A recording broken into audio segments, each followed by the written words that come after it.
For the small percentage of us that believe in something so much bigger than just running a successful business, I ask you, if everyone who had the problem that you solve got your help, would the world change?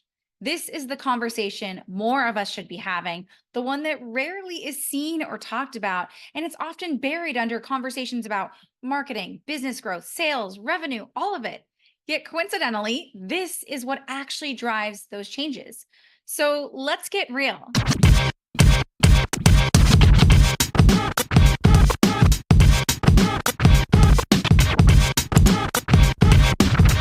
Now, hey, and welcome back to the Business Real Talk.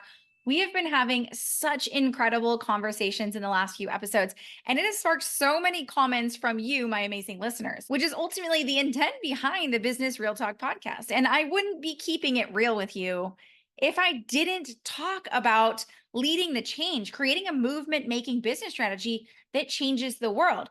This is where my passion lies, the reason behind my business.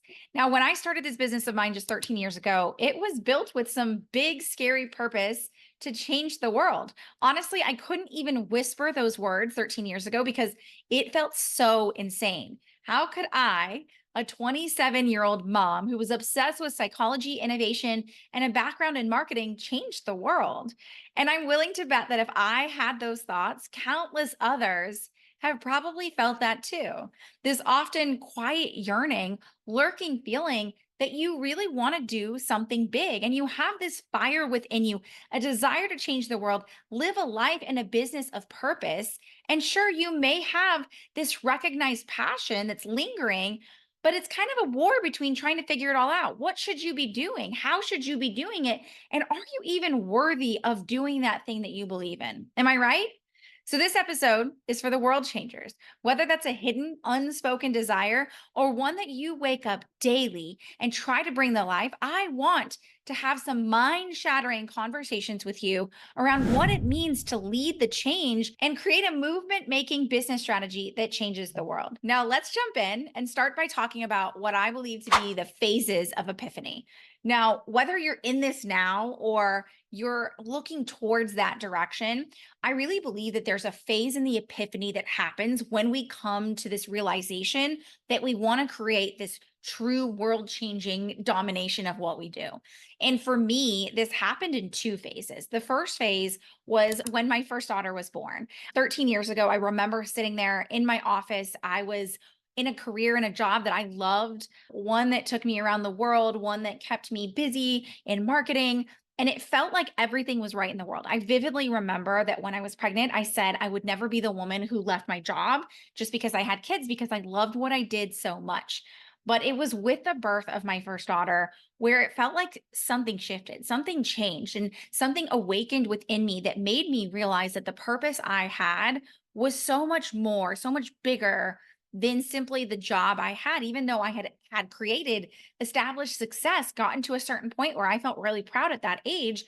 I acknowledged the fact that there was something so much bigger that was kind of born in me when my first daughter was born. That to me was the first phase, that first epiphany that occurred. That didn't necessarily drive me to this idea that I could change the world, but it kind of ignited it. It sparked this opportunity and this idea that there was something bigger beyond me. And it wasn't until my third kid, my youngest daughter, was born where everything shifted and it kind of like put everything to accelerating. It made everything move so much faster. And the reasoning behind that one was because whether you've heard the story or not, my youngest daughter almost died. At 4 days old, I had taken her to every doctor and every hospital I could find because I knew something was wrong, and everyone turned me away and said that she was fine and I just needed to get some sleep as a new mom. And I literally fought tooth and nail for me to be heard, to follow the intuition that I had that ultimately led us to understand that she had been fighting for her life because she was fighting group B meningitis that led to a stroke and years of what we have now been able to undertake and create a miracle child. But ultimately, that was one of my epiphany moments. And I truly believe that oftentimes those epiphany happens in some of the worst moments, right? The first one was just having this new breakthrough in a life that was brand new to me and having my first child where I feel like a new version of me was born. And the second of that was ultimately when my daughter nearly died and I saved her life, and being able to acknowledge something within me that was sitting there, unspoken, unrecognized, unacknowledged, and realizing that that moment turned on the fire for me. Now, I don't know that we always recognize that. And I think that's the first thing I want to talk to you guys about, is that so often there are those hints. There are those things that kind of are there giving us signs and signals, and we don't always recognize them. And when we don't recognize them, we pass them off as just something that happened.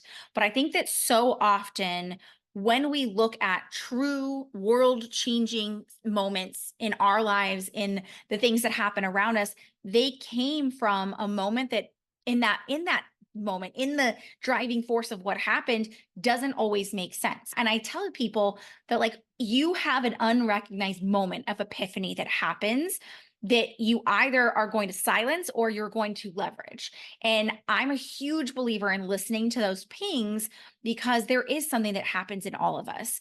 And one of the big questions I've mentioned here before is that the question I ask to people when we get on a call together is, I'll ask them, what drove you? Why is this something you're passionate about?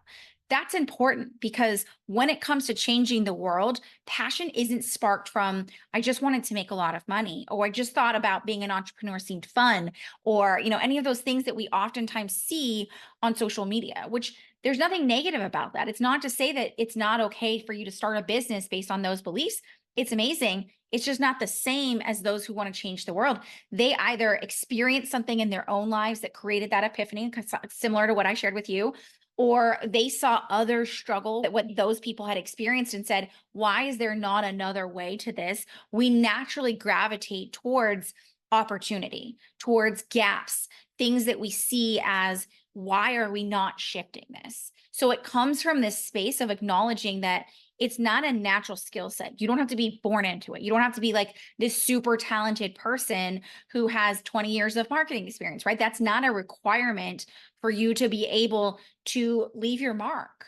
Ultimately, it's about understanding and acknowledging from the very beginning what you want to change. What change do you want to see in the world? Is it something as simple as, I'm tired of watching kids play video games too much? Or is it something as complicated or complex as, I don't want to see people suffer with health problems? Whatever that is, what is it that is that driving force? So often I see people who are running a business, who got into the business with a purpose. Maybe that was that they wanted to create a successful life, but they also came in with this purpose of, I just really feel driven that I can achieve this with this passion I have. Like, for me, again, that was marketing. Who would say that marketing could change the world? Because from a top level, we don't see it that way. Who is to say that accounting could change the world? Who's to say that, being a lawyer can change the world? We think of it as like doctors and nurses and, these people who hold our lives in their hands are the ones who change the world. But who's to say that the things that you do, the service that you bring, the desires and passions that you have can't ignite that same change? So I want to ask that question that I asked at the beginning one more time. I want to ask you, if everyone who had the problem that you solve got your help, would the world change? If you look at it from that perspective, from that lens, I guarantee you'd say, well, yeah, I guess so, Naz. I do think that if everyone who was struggling to create copy that would share their message got my support, got my help, yeah, I do believe it would change the world. And yeah, Naz, I do believe that if all the women in the world who were struggling to really live their worth and not feel tied to their body image and felt confident in their skin right now, if they got the help from me, that yes, that would change the world. That to me is the very first premise of creating a legacy business that actually can lead a change, that can create a movement that allows you to actually change the world. And I think so often we've become so small-minded in the idea that things like marketing and copy and health and nutrition and legal and accounting can actually be life-changing, can be world-changing. But we think too small. We don't see the capacity of what our work can do beyond the singular outcome we create. When I help my clients with marketing, it isn't just marketing. It's about giving people the ability to understand their innovation, bring about change, and create a message that creates a movement. That is the high value problems that we're solving. We talked about this last week, but I cannot say this enough. Really being able to leave your mark starts with understanding what is the high value problem that we are solving. I am not just helping with marketing. I'm helping you redefine and innovate your industry. I'm helping you create a message that sparks a movement. That is the gravity of the work that I am creating. So it starts with you. It starts with you understanding and identifying what is that spark that changes the world. And it brings me back to, I actually did a client spotlight just a couple of weeks ago with my incredible client, Kiara, who, when we first got on a call, I vividly remember her saying to me, Nas, what if I don't have anything innovative? What if there's nothing innovative about what I do? And I can guess that if she asked me that question, how many others have that same belief? How many other people think to themselves, I'm not sure that I'm doing anything innovative at all. I'm not sure if I have the capability of being able to spark a change in the world. What if I can't? What if I'm not doing anything that powerful enough? I mean, that's a tough question to think about, but what I want to say to you is, if you're thinking about that, if that is on your mind, that already signals to me that you are a game changer. But it's a huge thing that I want you to sit with and ask yourself that question that we've already said. I'm going to repeat it over and over again. If everyone who had the problem you solved got your help, would that change the world? That's question number one. Number two is, are your clients transforming? Is there change in what they're doing? If the answer to that is yes, you are already on the road to creating innovation, because it starts with you understanding a transformational and pivotal moment. Now, when I tell people that it's important why I get on calls with my clients is because I will tell my clients outright, a potential client, I will say to you, yes, I believe you have something innovative. I can see it for you before you can see it for yourself, because we are far too close to our own genius to be able to recognize it. So often, those who aren't sure of that, I ask them, I say, get on a call with me. Let's chat. Let's see if I can identify that genius for you. Within 5 to 10 minutes on a call, I can tell people immediately, this is what you should be speaking about. This is the missing piece. This is the gap in the market. That is my gift, right? That is my ability. And yes, we have a way that we support our clients in doing that through a process and system that we've built. But ultimately, that started with me being able to recognize that. And oftentimes, like I said, we can't do that. So having a board of directors, having people who keep it real and fresh for you is a starting point of understanding that, but it's also the conviction that you bring to the table, right? Have you seen something happening in your industry, in your world, in people around you that you said enough is enough and wanted to change? Then that's the spark that's going to drive your ability to leave your mark and understanding that innovation. So ultimately, the first step in the process of really leading a change and creating a movement making business is understanding that untapped genius, is understanding that innovation that lies at the heart of everything. Like, I have conversations with people all the time, and one of the biggest things I say to them is, the reason we start with innovative gap methodology isn't just a business strategy.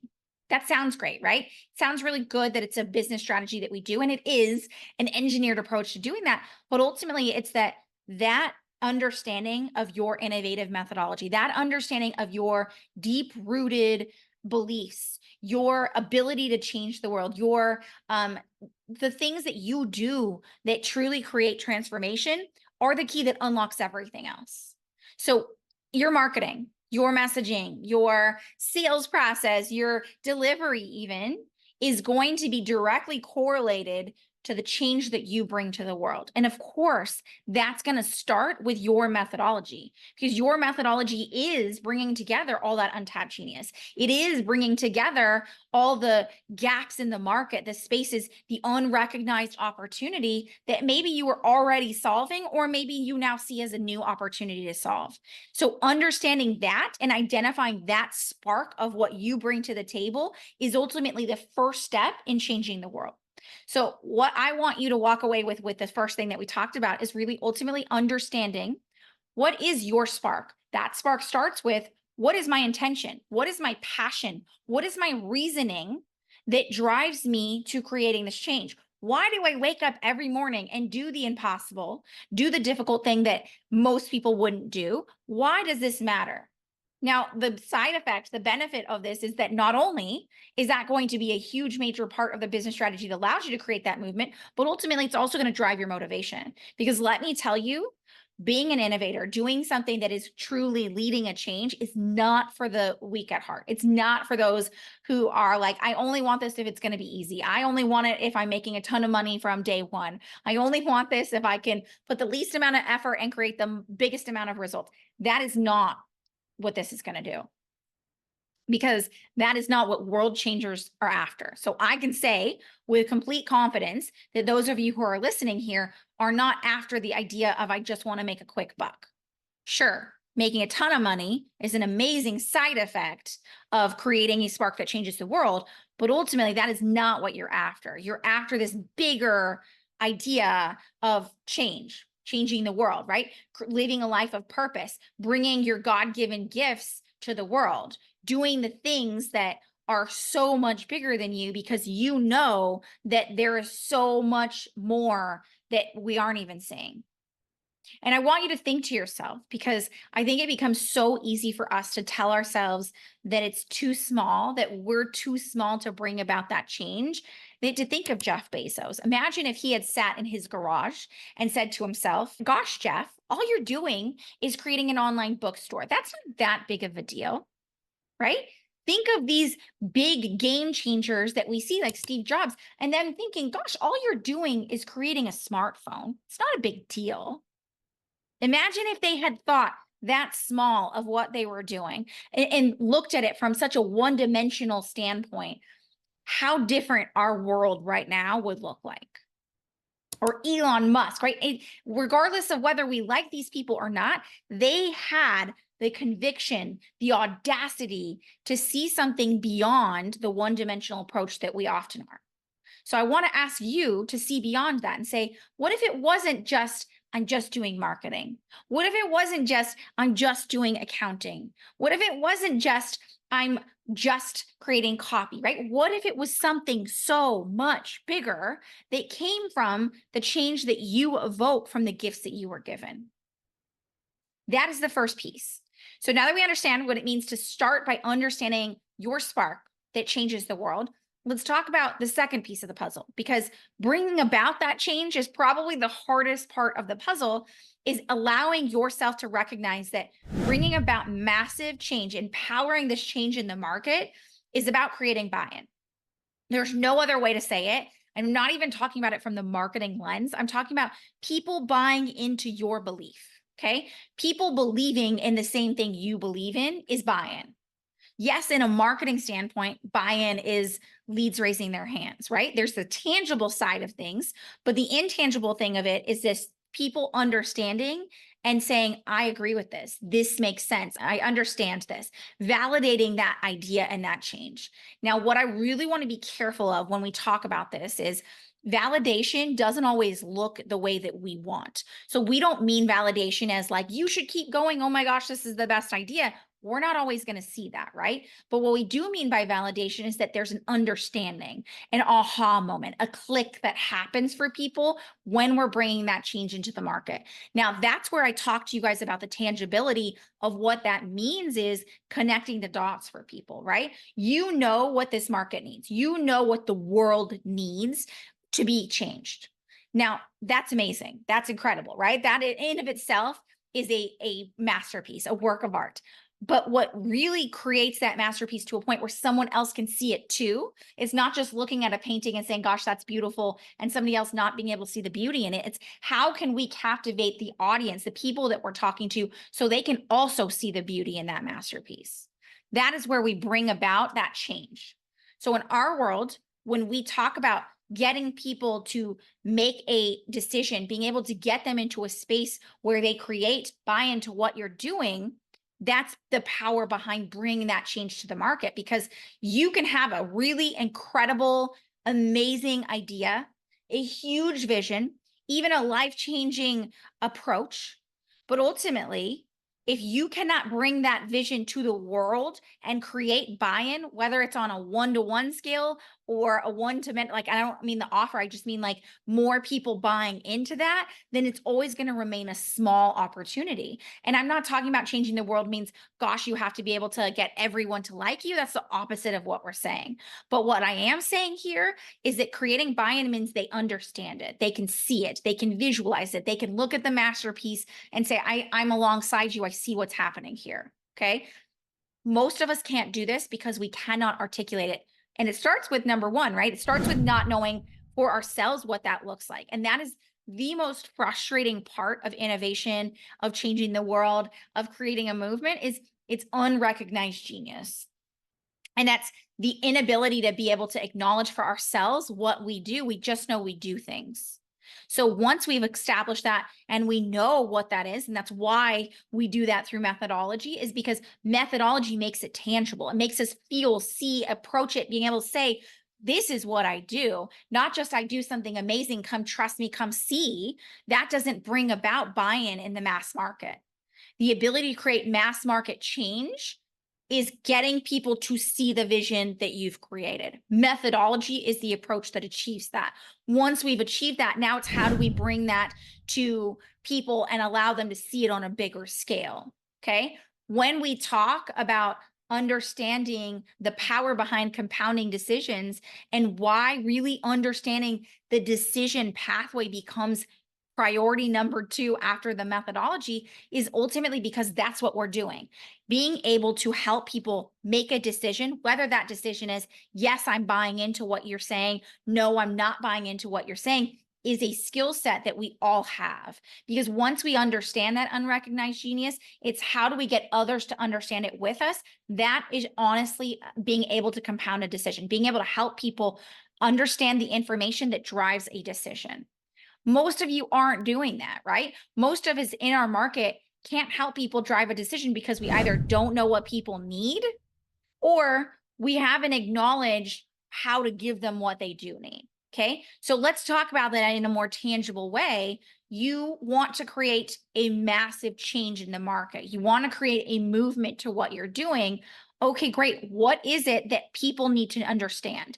That starts with what belief is current. What is the current belief state they are in? From there, that is the very first step of us acknowledging the belief that we need to now shift. Most of you have no idea what the current belief in your market is, right? Most of you don't know what people are saying or what people are thinking. So I'll give you an example. In my world, in client acquisition, people believe that sales is priority number 1.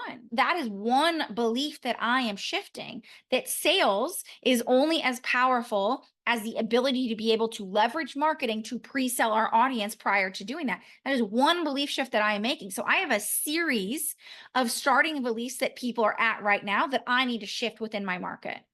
That is where I am able to take the current state and move them to the state of being able to see and empowering a change within the market through creating buy-in of what I'm doing. So what I would say to you is make a list. Ask yourself, what are the current beliefs in the market that need shifting? That is ultimately going to drive your ability to be able to help people accelerate decisions, help people move to the state of, yes, this makes sense. Oh my gosh, I haven't seen it all along. What you're doing is absolutely going to create and fill for a gap in the market because you understand the current belief and you understand where you need them to be. And now the goal of what you're doing and how you speak to what you're doing is ultimately just shifting from the starting belief to the ending belief. So I want you to ask yourself those 2 questions. What is the starting belief or beliefs? And honestly, there are multiple beliefs that are in your market. What are the starting beliefs? And just start with 1 to 3 beliefs. What's the starting beliefs in my market that are currently there that I'm going to need to change, that I'm going to need to empower to create change within that? Make a list of the starting ones and make a list of the ending ones. What do you want their ending belief to be based on this new version of change, the change that you are bringing into the market?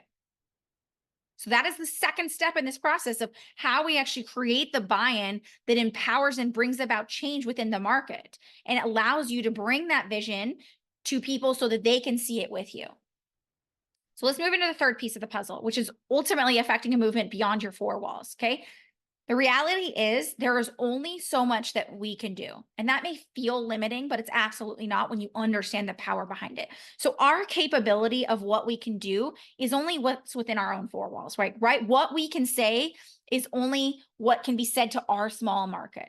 And that's great. And it can create a small movement. But ultimately, if you think about it, creating a mass movement, creating change that truly creates global change in the world starts with you understanding how to create a movement beyond your own four walls. Now, here's the concepts that I think don't get talked about. And I have a lot of great conversations with colleagues where I've shared this intent and my feelings behind this, but this is where it's about the change and transformation you're creating. If you are someone who wants to change the world, you did not start this business to become a marketer. You did not start this business to become an excellent salesperson. You probably feel really freaking frustrated by the amount of time, effort, and energy and resources you have to put into the things that aren't what you started this business for in the first place. Okay. If that's you, I can probably see you shaking your head right now being like, yep, Nas, that's me. Because I've had countless conversations with hundreds of business owners across the globe who said those exact words to me. I am sick and tired of becoming a marketer. And that is not the goal, right? The goal has always been, how can you bring about transformational change beyond where you are right now? Now, what I want you to really, really acknowledge for that is there is only so much change you can bring about in a small capacity. This does not mean that we're talking about, oh, go start a membership, go create more stuff, go sell these low ticket offers. Completely the opposite of what I'm about to tell you. But what I am going to tell you is your capability of being able to affect change on a scalable level does matter. So what I mean by that is I tell this in a jokingly and lovingly manner to people that if you have the ability to change the world and you're only changing one life at a time, you're an asshole.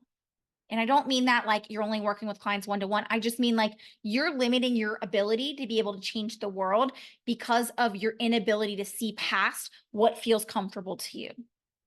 That sounds mean, but the reality is if you have a gift that can change millions, if not billions of lives, and you're limiting yourself to the ability to say, I can only do it in this capacity, then you are limiting the amount of change that you can bring about.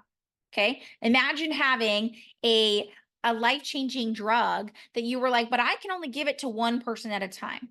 I can only help one person take this at a time. I'm unwilling to see this as an opportunity to change more people. Now, how do we do that? How do we create and acknowledge the fact that transformation can be very personal, very integrated, that it isn't something that's just, I want to work with hundreds of thousands of people. That's not what we're saying. We're saying, how can we create a movement beyond your four walls? So here's what we mean by that. Let's say you are working with your clients one-to-one and you're like, Nas, listen, my work works best when I worked with my clients one-to-one. Amazing. Awesome. I love it. You don't have to change that. If that's what you want to do, amazing. There's no right or wrong way to do it. But what does happen is I don't want it to be that now because of that, you have to become a master marketer and you're only working with clients one-to-one. Gosh, you're only going to be stretched so thin before you feel like it's burning you out. So our opportunity now becomes, how can we create empowered salespeople out of your incredible clients? That's one possibility, right? The possibilities are truly endless when we look at this. But let's say one possibility is you evoke such an incredible transformation in your clients that now they go sell for you. So your time is no longer spent on marketing. That frees up a whole lot more opportunity for you to serve even more clients because now you're not spending that time that shouldn't be spent on marketing. You're now spending it on clients because your clients are now selling for you. That's opportunity number one. Opportunity number two becomes, okay, great. You know that your work works best when you're working one-to-one with clients. That sounds amazing.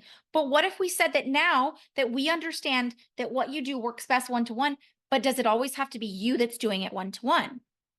What does that mean? That means, what if instead you created a certification program where you empowered and certified others in your methodology that is world changing so they can go bring about that change as well, even if it's still one-to-one, because now what it's allowing you to be able to do is expand the change that you're making in the world beyond you and your four walls. The possibilities become endless when we can see that opportunity. It doesn't have to look one singular way. Yes, you can productize your methodology, your genius into a one-to-many program. And I guarantee you can, even if you're working one-to-one with clients. But you also can take your methodology and empower others to do the same thing across the globe. You can create a legacy far beyond you in that sense, right? You can also remove yourself out of the marketing and sales process by creating life-changing results so that those people become your most natural salespeople. So many ways, but really understanding that that movement is going to happen beyond your own four walls, beyond what your small world is capable of doing. That is the opportunity where we create endless options for how we can create that movement. But ultimately, like we said, it starts with you and understanding and sparking a change in the world based on your change. What is it that you bring in, right? Number two is creating buy-in. How can you get others to buy into the vision that you've created? How can you help them see the masterpiece that you've created? And that is ultimately, like we said, being able to understand the decision making, the support and what you're trying to get people to believe in. And number three is ultimately seeing the opportunities beyond your four walls. What is it? How can we get others to share and expand our message beyond what we are capable of doing? Because guess what? You are one person who can shout from the rooftops and speak to 100 people. But if you can inspire so much power behind what your work does, that those 100 people go tell 10 people, and those 10 people go tell 10 more, it expands way beyond you. That is where creating a movement starts. And that starts from the creative ability to be able to see past the singular way that business is done and understanding the ability to exponentialize that growth in so many different ways. This is the power behind the ECS method. This is why I'm so freaking passionate about this. Is we start with leaving your mark. We understand that your way to be able to leave your mark is to win the market, to create a market of your own. Innovative gap methodology isn't just a marketing idea. It's an innovation strategy of how you take over the market, how you redefine change within your market and spark that change that really does change the world. I've said change so many times in one sentence, but ultimately it starts with that. So our innovative gap methodology is that starting place of being able to, one, acknowledge and identify your unrecognized genius, bring that to life within a methodology that can now be articulated and seen by the world. This step alone, my clients change their lives and their business. I cannot say this enough. It changes their lives and their business because their ability to see the opportunity beyond what's happening here and see the world-changing opportunities starts with that. And it also creates the tangible changes of being able to charge 5 to 10 times more, creating inbound demand, people running to work with them because they're saying, oh my gosh, you are doing something that nobody else can, effectively starting and sparking the movement that they've always wanted. The second step in that process is ultimately, how can we bring our vision to life and get global buy-in?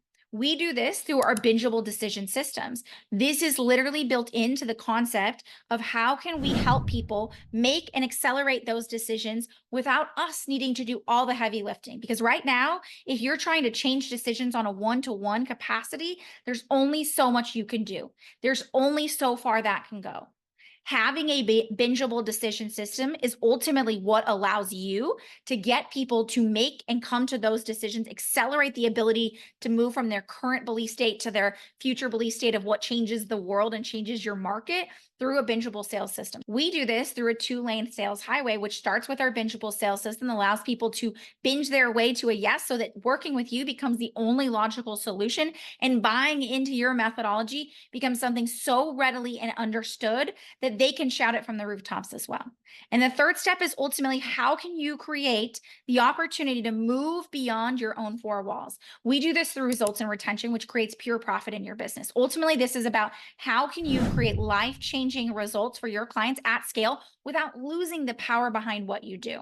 This is how we actually leverage what we call proactive programming to help your clients gain the incredible, amazing results at scale without always being dependent upon you. That can look like like we said, certification programs, one-to-many offers, productizing, creating opportunities to license and bring your beliefs and what you do to a massive market so it can move beyond your four walls.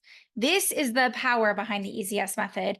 And I cannot say this enough, but I want for you to be able to change the world the way that you've believed in, the way that you saw for your life when you started this business. So as always, I want to invite you to the next steps. If you've listened to this episode and sparked something inside of you and you said, gosh, this is what I want, this is exactly what I've needed, I want to invite you to a growth optimization call directly with me. On this call, you and I will sit down, we'll talk about what your current process looks like.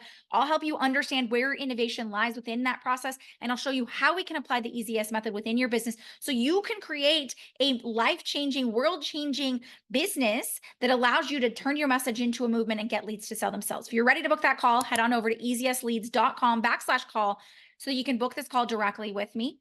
If you are new to this world and in my world, thank you for being here. I'm so excited to have you. I want to invite you to check out our free bingeable mini series that breaks down how our Netflix effect gets leads to sell themselves using this 3-step system. You can check out the bingeable mini series now at easyesleads.com. But I just want to leave you with that thought of really being able to ask yourself today what change you're bringing about the world. I'd love if you'd send me a message on your favorite platform to let me know your biggest takeaways from this episode specifically. And as always, you know, we love and appreciate if you help us turn this message into a movement so we can create a legacy of world changers and game changers who are leading the forefront of innovation and shaking things up in the industry. So if you can take a quick moment to share this episode with a friend who you think this might be beneficial for, or on your social media platforms, or if you just take a quick minute to rate and subscribe to the episode on your favorite listening platform. But until next time, here's to keeping it real.